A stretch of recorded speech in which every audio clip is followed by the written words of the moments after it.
तुम्ही सगळे आहात का बघत होतो. आज शिवसेनेच्या आमदारांनी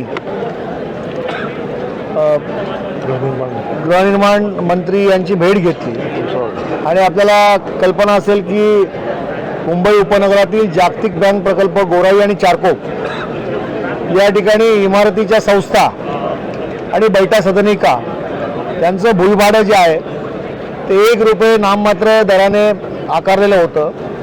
90 वर्षाची लीज होती आणि 30 वर्षानंतर ही लीज जी आहे ती पुन्हा त्या ठिकाणी करणं आवश्यक होतं. त्यामुळे यासाठी एक कमिटी अपॉइंट केली होती आणि त्या कमिटीमध्ये मुंबई गृहनिर्माण क्षेत्र विकास मंडळाचे उपाध्यक्ष, मुंबई म्हाडाचे CEO आणि वरिष्ठ अधिकारी यांची कमिटी होती. आणि या कमिटीने असा निर्णय घेतला होता की हे जे भूभाडं आहे ते रेडी रेकनरच्या प्रमाणे आकारण्यात यावं आणि रेडी रेकनरप्रमाणे जर हे जे आकारलं तर 2.5% इतकं भूभाडं हे आकारलं जातं.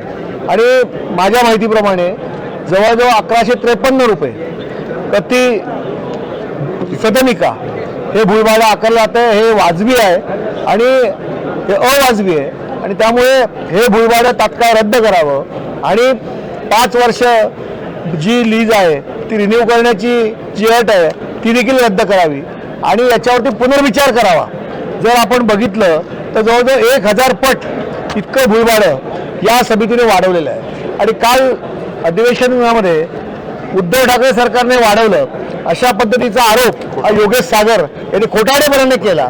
लोकांवरती जो जिजिया कर जो वाटतोय लोकांना तो रद्द करावा आणि 5 वर्षाची जी अट टाकलेली आहे ती पूर्वीप्रमाणे 30 वर्ष करावी अशी मागणी आम्ही अतुल सावे गृहनिर्माण मंत्री यांना केली आणि याच्यावरती तात्काळ स्टे देण्यात यावा अशी मागणी देखील आम्ही केली. त्या पत्राच्या कॉपी आपल्याला दिलेल्या आहे.